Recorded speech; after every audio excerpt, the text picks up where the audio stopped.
Intel and AMD were collaborating to create a processor with integrated graphics that would bring together the best of both companies. It is no secret that Intel has dominated the segment of CPUs with iron in recent years.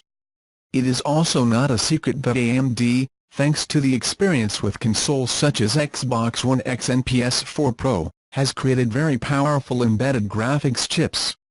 Although AMD has just launched its new APUs, we also need to take a look at Intel processors with AMD Vega GPUs. These MCM multi-chip modules have been unveiled with the Intel Core i7-8809G, a processor that incorporates an Intel CPU and a Vega graphics core that incorporates its own dedicated 4 GB of HBM memory at a frequency of 800 MHz.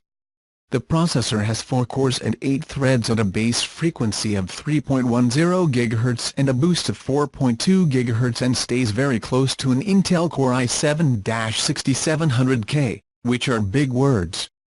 The graphics power is close to a GTX 1063 GB graphics and exceeds a GTX 1050 Ti, which means that it exceeds everything that exists now in 1080p resolution and a rate of 60 frames per second.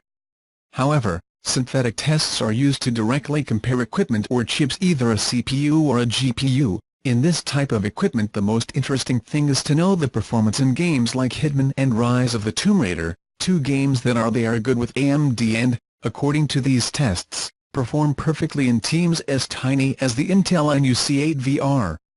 Thus, Hitman achieves an average of 81 frames per second in 1080p resolution with DirectX 12 and graphics in high.